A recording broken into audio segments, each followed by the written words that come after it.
Hello, Seeking Sister Wives fans. We were all surprised when we watched it live together to realize we just watched the finale. Didn't know to the very end of the show. So let me go ahead and recap everything that we saw in this episode, catch us up to date, and we'll go from there.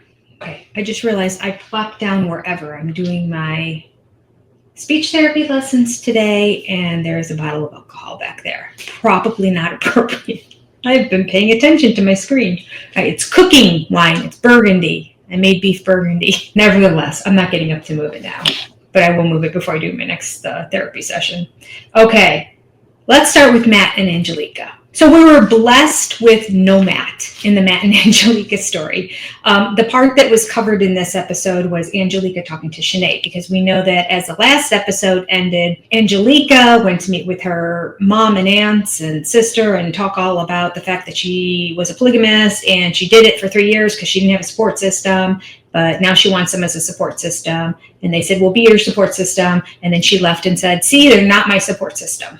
That's kind of it in a nutshell. She's a little blinded. I think it's Matt who's telling her they're not your support system. And did you see how they reacted? I think that's the situation, quite frankly, because from what we saw, they were shocked. It was a natural reaction to the information that she was sharing with them. But they didn't say, you're not part of our family. We're cutting you off. You can't. They said just the opposite. We will always love you. And so anyway, this episode, she's meeting with Sinead because she's very sad about Sinead. And as they said, Sinead can still be your friend. She can be your best friend. So she's having dinner with Sinead. She gets to the restaurant. She orders herself a glass of wine and then says, can I have 2 of those? One for my friend as well. I can't remember what wine it was. It was a cab, I think. Sinead arrives at the restaurant. She sits down and she's like, oh, thanks for the wine. At least somebody remembered what wine I liked. Because you remember when they were having dinner together, Matt and her on the train, he ordered himself something and he's like, what would you like to drink? And she goes, well, what do I like to drink? 3.5 years of dating, doesn't know. Angelica knew what her favorite wine was. Because Matt is just all about Matt. He's got to go. All right, so in the Talking Head interview, I've written down that Angelica said, it hurts knowing that I don't have my mom's support. I don't know. Maybe something happened off camera. I don't know. I don't know. And then she goes on to say, I need Sinead more than ever. They get together, they meet. Sinead's a little standoffish at first, and Angelica tries to explain the situation. She had a good line. It kind of got swallowed up in her mousiness of speaking, but she did say, I largely went on the date with them because I wanted to make sure nothing happened. I wanted to make sure everything was on the up and up. But she didn't say it quite that articulate or loud. Like, it was just kind of a throwaway line. I'm like, that's sort of a significant part of it, that Matt's the one that was going to go whether I wanted him to or not. And I found it best that I go as well to make sure nothing happened. Anyway, Sinead shares that she felt hurt, she felt betrayed, she felt anger. She didn't know how to handle it. Apparently the 2 of them text each other all the time. And ever since that happened, there was only one text between them, and that was to arrange this time to get together and have this dinner. After Sinead shares exactly how she feels about it all, Angelica just breaks down and says, you're right, and I'm sorry. I don't know what else to say. She said, I will do anything to show you how sorry I am. You just tell me what to do. Like, she handled it so much better than Matt did, because, I don't know, even for being not a great communicator. Well, I shouldn't say she's not a great communicator. Matt's a terrible communicator. But her and Sinead, they're working it out. It was nice. Angelica said, you mean the world to me? And she was tearing up, and Sinead saw that, and she's just like, I realize Angelica never intended to hurt me the way I was hurt. It just happened. What else with them? Sinead says she doesn't know if she'll ever do polygamy again. She is going to see what comes of this relationship with this guy that she started dating. She likes him, so she's going to see if something happens with the 2 of them. So good for her. I hope it does, and I hope she stays in a monogamous relationship the rest of her life. She also shared that the relationship she had, the polygamous relationship she decided to get into, was because it was Matt and Angelica. And she said that Matt and Angelica are unique and special to her, and it worked because it was Matt and Angelica. Okay, I get the Angelica part, I don't get the Matt part. And according to the aunt, his D ain't that good, and he doesn't have that much money. We're really trying to figure out, he can't communicate. He's not that good looking. He's okay. He's not ugly. He's not that good looking. He could also afford to lose a couple pounds. I mean, yeah, trying to see what the appeal is to this guy. I can't see it. Especially since Angelica and Shanae are such beautiful women. It's hard to call Angelica a woman because she looks like she's 12, but she is. In the couch interview with Matt next to her now, we did have a little bit of Matt at the very end. I can't remember who said what. I didn't write that down, but one of the two of them said, this was not a failure, this 3.5-year relationship that has ended. It was a success. I don't know why. Everybody ended up in tears and distraught, but okay. Matt said he kept his guard up too long. Actually, I think he's the one that said it wasn't a failure, it was a success. I think his ego is talking right there. It was a failure. It was a big, fat, capital F failure, Matt. He said he kept his guard up too long. And why is his guard up? 3.5 years? That's not a guard. That's just who you are. Next. Oh, here's a lovely quote. I have this in quotation marks. Another thing he said. I just wanted to add to our family, but not have more kids. I just want to add to our family, but not more kids, more women. Comes right out and says it. I just want to have more women in my life. That's it. No more kids, they're work. But women, people I can sleep with, yes, I want more of those. He said it. I just want to add to our family and not have more kids. And Angelica ends it with, now I have a best friend that I can also call a sister. Okay, fine. She could have had that without having her sleep with her husband, but okay. Next is the Davis family. So this opens up, last time it ended and it looked like it was all over and they had decided it was done. And then Nick ended it with a weird thing like, so we're going to have to really think about it and discuss if she's going to stay or not. I'm like, what? I thought it was over. Well, it's over. They said at the top of this show, Teresa sent a text to them saying that she doesn't think that this is the right place for her to be. And so she was going to leave. So they boxed up all her stuff and they took it out to the garage. 5 boxes of stuff that are in the garage. She moved in. They're waiting for her to show up to give her the boxes. They reiterate she was there for 8 to 9 months. This wasn't just we'll do this for the show. She was there for 8 or 9 months before shooting. Yeah, I don't know how much of that was tumultuous, but I think a lot of it was. She comes, she's like, yeah, I don't think this is a good idea. And then she does apologize. In the talking head interview, April makes it very clear that Teresa was difficult. April seems very thrilled that Teresa's going.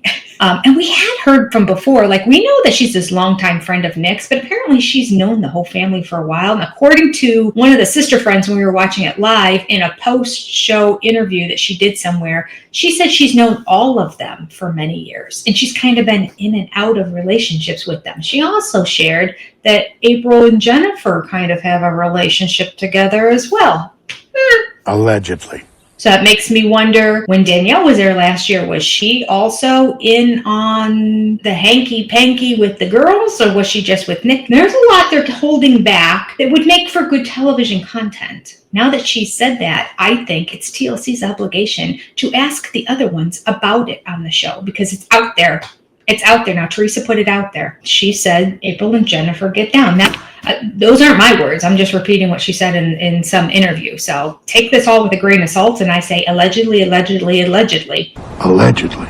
I just think it adds a new nuance to the show if that is in fact true. Don't you think? I was thinking their story ran its full cycle, but now I'm like, well, now we have something to cover next season, even if they don't get another sister wife.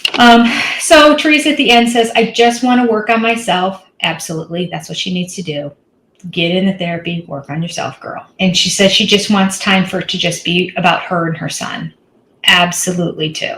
It's just kind of sad for 8 to 9 months that he was brought into kind of this turmoil that is the Davis family home of polygamy, and I don't know. I'm sad for her son. I hope he's okay. Change is not easy when you're a kid. But know how old her child is. At the very end, they show April's son. Now, April had a son before she married Nick, and so he is graduating from high school, so he must be 18 years old. His name is William, tall gentleman. Either that or Nick, and these girls are really short. I mean, it seems clear that Nick is really short, but his kid's tall. Good-looking kid. They're taking pictures of him with the suit on. I think it's prom night, if I recall correctly. That's pretty much it. Just different family shots. We're looking like a typical normal American family. It's prom night. Let's all take pictures. And we end it with Nick talking about Voltron again. The state isn't so. Voltron, the robot that is the Davis family. And each robot is his own spaceship, but makes up a different body part. But he realized when he thought Teresa was adding a body part to this, that indeed, not only do you have to have the correct robots to be the body parts, but they must have the correct pilot inside of them. And Teresa was not the correct pilot to be the body part that makes up Voltron. It's the worst. Next story. Moving on. Done with the Davises. We had a very, very little bit of my favorite, Reese, and his wife, Billie Jean, and their date, Randy. They're on the piece of property that they intend to make their polygamous compound. And yes, Billie Jean insists on using the word compound. We find out during this conversation that they don't really intend for it to be a very large compound because they just want one additional wife, not 2, 3, 4. They're not going to continue to add. There will be just one additional wife. Okay. One house will be over here. The other house will be over here. They were in the process of starting to plant vegetables. I don't know how close this property is to their house, but hopefully they were able to tend to them while they're not living over there. But I guess she has these very earthy granola pie in the sky ideas, I think, of living off the land in a compound where it's just this communal, we all work together kind of thing. And I think we've seen over the years in all these shows, it just doesn't work that way. In theory, on paper, in a utopian society where no one had feelings and no one got hurt, everyone was just a vacant, emotionless body that would just go about doing their thing, doing their part, and not really feeling okay. But that's only in fiction. So it's never going to work out. Apparently, Reese has continued to be dating, what's her name? Apparently, Reese has continued to be dating Randy, and he's gone on multiple dates with her, but he made it clear that he's been keeping it PG-13 and very vanilla in terms of they're basically just having conversations, which is how it needs to start, but I don't know how many dates they've had. I don't know. PG-13, you can get away with a lot of PG-13 these days, so I don't even know if he meant PG-13. Maybe he meant PG. Maybe he meant G. I don't know. But at any rate, that's really all we saw of them until the very end of the show. And I'll tell you about the little update at the very end. I'll go through the end of the season updates on each one of the families. But that's all we had in this episode on them. And then we go to the Merrifields. You know what? I don't think we had any Danny and Yessel. There was no Yessel. If there was, it was uneventful because I don't have one word written down about Yessel and Danny on my notes. But there was some Garrick and Danielle and Lorena. So this is our final family we need to cover. Here we go. Starts off with the whole pregnancy test thing where it ended last time. Is she pregnant? Is she not? She makes Danny go out of the bathroom. Danny's like, I don't know why I'm out of the bathroom. She's my sister. Danny eventually comes in. She's acting all excited. She gives her hugs and she's crying. I think deep down inside she's crying because another woman is pregnant with her husband's child. But she's making it look like they're tears of joy. Just have a hard time buying it, but that's what's being fed to us on the show. Apparently, Garrick is not there because he is on a house building. He must have been contracted to do a house on another part of the country. It seems like that'd be difficult, but I don't know. So he's in another state along with Sam, Danielle's brother. The two of them have the business together. And I don't know how long they plan to be there, obviously for a while. So Danny and Lorena created a package to surprise him about the pregnancy. And they said, when you receive it, you have to open it up on video camera so that we can see. So we see him videotaping himself, opening the package. Boy, he just really works hard at trying to manufacture emotions. He really does. He's like, oh, what's this? Oh, and he opens up the one package and it's baby booties. Little baby booties for a baby. Oh, what are these? Well, what do you think? You're sleeping with two women. Do you think maybe one of them got pregnant? Oh my gosh, unbelievable. It's an awkward, uncomfortable scene. And then we have some words from, I'm going to have to go back and look it up. But I did write down the one sentence he said. And he said, quote, God saves women. Salvation through childbirth now. No, nothing to do with Jesus anymore. Oh my gosh, the blasphemy out of this man's mouth. It makes my skin crawl to know that this is actually being put out on the airwaves around the world to see, for people to go, oh, really? That's interesting. I guess I'm safe. I don't have to worry about anything. I had a child. Women are all safe through childbirth. Oh, all you barren women, sorry. To hell you go. Unbelievable. It's beyond blasphemous. It's ridiculous. Actually, it's like cartoonish. It's beyond science fiction. It's just a story that nobody would ever believe, and he's saying it like it's gospel truth. Well, it's the gospel according to Garrick, as we have seen numerous times before.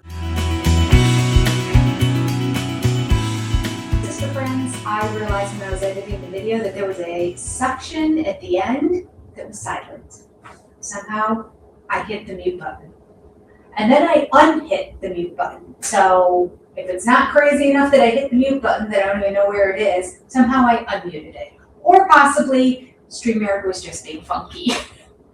Nevertheless, there is a little section here that's missing, so I'm going to do it now. I look different. It's a different day. It's a different outfit, but I will go back to what was at the end, and it's still okay. All right, so we were talking about Garrick here and Danielle. In the interview, Garrick goes on to say, I believe God just has the perfect plan for our family, which I can't understand him saying, because this is the fourth potential wife we've seen him with on the show, and none of them have worked out before. So how this can be God's perfect plan, I don't know. I don't think typically God's perfect plan for people is to set them up for failure, but he worships the Bible according to Garrick. So apparently that's how it's written in his book. Oh shoot, I need to get something out of the oven. I might be in different places of the house, and this might be cut up into a tiny little sentence of a few sentences here and there until I catch up. You gotta do what you gotta do. Catch you later. Continuing on with the Merrifields, we have Garrick sitting on the couch. Wife number one, wife number two on either side of him. He said that things are lovely right now, but they are definitely going to seek another sister wife. At this point, Lorena kind of not full on rolls her eyes, but you can tell a little bit miffed. And on her translation app, it says, I know that we're part of a plural marriage, but I'm not really ready at this point to be seeking another wife, because I just had a new baby and I already feel like time is limited with Gar. Must be her nickname for him. And interesting, I found very interesting here, Danny looked like she was nodding in understanding and sympathy. Maybe she doesn't want to have another sister wife at this point. I mean, I truly believe in the past she wanted that extra wife to come in because it kicked the other one out. The other one was like, I don't want another wife, and then she's gone. And so Danny was the last one standing. But maybe because by the time of the couch interview, the baby may have been born. But even if it wasn't, she was carrying a child. So she was now officially part of the fabric of their family. So I feel like Danny and her are not in competition at all, like as much as I felt like she was with the other ones. I really felt like Danny was doing a nod of, yeah, but we don't have any control. We do whatever Garrick tells us to do. We are robots in his world. Well, Garrick goes on to say, yes, no, I understand, but we have to follow God's will for us, which he clearly doesn't know what that is. Well, quite frankly, I don't know what God he prays to. I think he sees himself as a God, actually. That's how it presents on the show anyway. Well, then the kicker happens. He goes on to explain that if they seek another sister wife, and she happens to be outside the country, like another Brazilian, because that's really what he wants, is another Brazilian bombshell. If that were to happen, then he would not be able to divorce Lorena for about 3 to 5 years to make sure everything is legal. And I'll be honest, I don't even completely know why. But that's not the important part. The important part is that Danny knew nothing about this, and she's sitting right next to him. And she's just kind of going, oh, okay. And then he says, so if I find somebody, what's going to have to happen is Danny's going to have to marry her. At this point, Danny's eyes are so large. She had no idea that she was going to have to marry another woman to have them come and be part of their family. And not just marry her, but do it for 3 to 5 years, which quite frankly is fraud and is now on television. So I hope this is enough to prevent it from ever happening.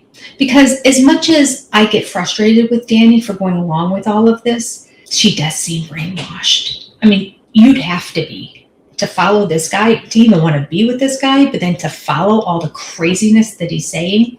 If he finds somebody from another country, she has to marry the woman and stay married to her for 3 to 5 years before Lorena can divorce him and then this girl can marry him. Or maybe not. Maybe at that point, Garrick will say, I'll divorce Lorena. You stay married to her. I'm going to marry another one. Oh, I can see it. Danny's not happy. Proof? She starts to cry. And she's a crier, so there's that. But, oh, she's not thrilled. She's just like, I didn't know this. I didn't know. Garrick never told her this. He chose the opportunity when the cameras were running to tell her because he knew that she wouldn't completely freak out on him. She would just get up and walk away. She did. And he's like, And what does he say? Let me look this up. Well, first of all, let me just say that in response to Lorena, in the translation app, he's saying, well, I understand what you're feeling, but we are a plural family. We have to be obedient to God. And whether we find somebody in 3 months or tomorrow. So now we know the time frame that Garrick is thinking of. It's not 3 months to 9 months. It is anywhere from tomorrow to 3 months period of time. I mean, at worst, it might take us 3 months, but maybe tomorrow I'll find somebody in Brazil. Trust me, I'm on the apps already. You just don't know about it. But then he turns around and explains the situation with Danny, and now she's all worked up. Now Lorena's just kind of has a little smile on her face. I really don't interpret it as she's happy that Danny is upset. I really interpreted it as she's happy that Danny's upset with Garrick. Because I really think that the two girls are feeling a sister connection in that at this point anyway, they don't want another woman. I don't think Danny wanted even this girl, but she's here and she's had a baby. So she's sort of like, okay, this is our life, but another one? So Danny says to the producers, I think this needs to be a bigger discussion with me and Garrick. And she's wiping away tears and she needs another moment. Garrick's reaction to all of this as she's talking and as she's getting up and she's walking away is he's like,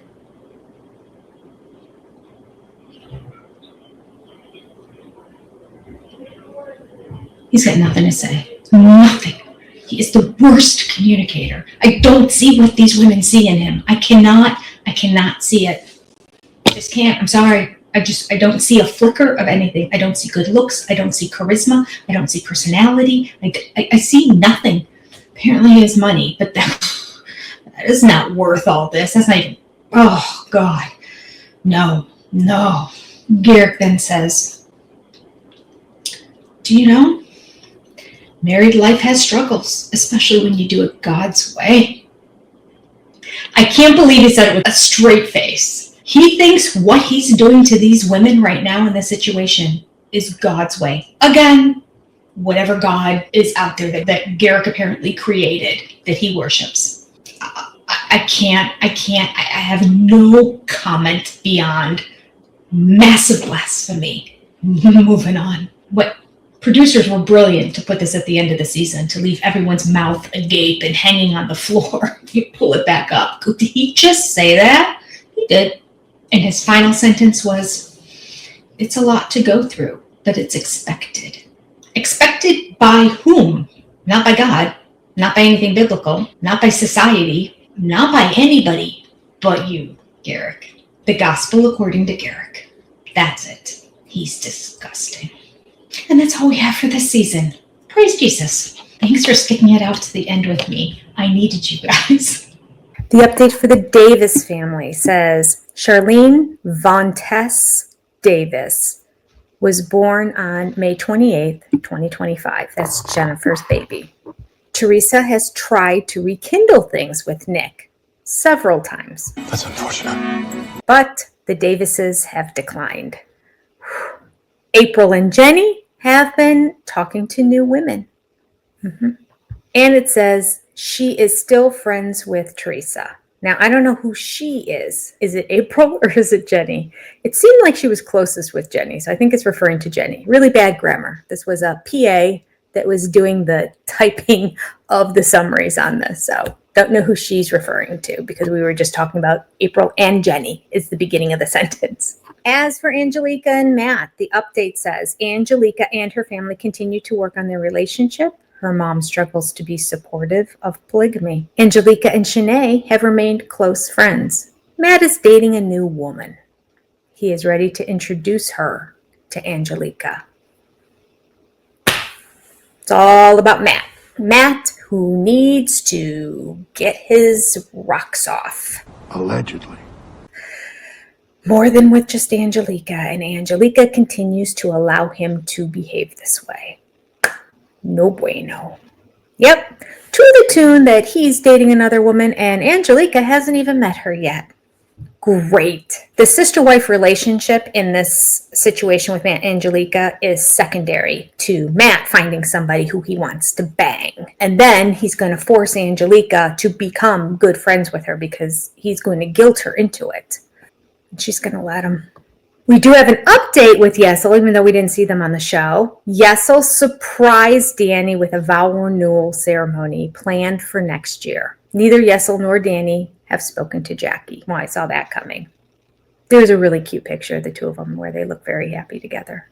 I think they need to stay just together and not worry about another sister wife. And Yesel needs to figure out how to make his wife enough for him. And then we see a picture of Reese and Billie Jean with what looks like only two babies on a blanket, and they have twins, but one is considerably older than the other one. And so I'm confused. And the update says Reese and Billie Jean decided to try another round of IVF. Randy decided to part ways with the Williamsons. So Randy left. I don't know why. That would have been great TV. What's behind all that? I don't know. She seemed like she was going to be a great fit. I don't know if Billie Jean's jealousies got in the way of it, which would be understandable, or if she just, in the end, decided she wasn't that into Reese, or maybe she just decided she didn't want to be in polygamy. I don't know. It would be nice to have a little bit more information about that, though. The video was done by Reese himself, and he said, "Who's ready to be big siblings?" So the two are their kids. Wow, one looks considerably older than the other one. So that's their twins. And it said, "Who's ready to be big siblings?" And they're clapping their hands. And then they show her in the hospital. But all the words say was they decided to try another round of IVF. They never officially said that she got pregnant. Now, in the hospital, there appears to be a blue balloon above her bed. But that could have just been there from something else. Or it could be, I don't know. It could just be a bag that is an IV bag. Looks like a balloon. I don't know. I think it's just them going through IVF because Reese's face is like, not, ah. There's no jazz hands. There's, ah. So I think we're watching the round of IVF and think him saying, "Who's ready to be big siblings?" is just because they're going through another round of IVF. Now, she had said her body's not able to carry children anymore. So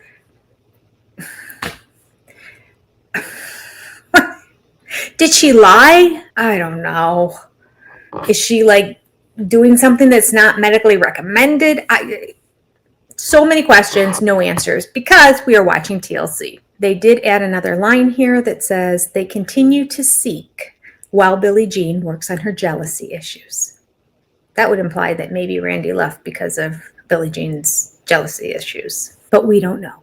Again, TLC. Or their choice of really bad production companies. I don't know. Then we cut to a picture of Garrick holding his new baby girl from Lorena, and it says that Sarah Mae Merrifield was born on July 3rd, 2025. Beautiful little girl. It says the family continues to seek. Of course they do. Despite Lorena's apprehension, who cares what the women think? This is what Garrick wants. And they add Danielle remains uneasy about marrying the next sister wife, as she should. Danielle hopes they find their next sister wife in America. I bet she does. How about instead of hoping that your next sister wife is in America, you just leave? Just leave all of them. This show frustrates me. All right, that was it. It was a weird number of episodes. That was episode 11. We're ending on episode 11, an odd number. Bizarre, but that's what we're doing. Maybe because it's Seeking Sister Wives, and the whole thing is bizarre. But that's all we have for this season. So until next year, thanks for watching it with me live, and thanks for watching my recaps as well. Keep your eye open for postings of when we do our revenge book reading live, and join us for those live streams. Take care. Adios. Goodbye. See you next time.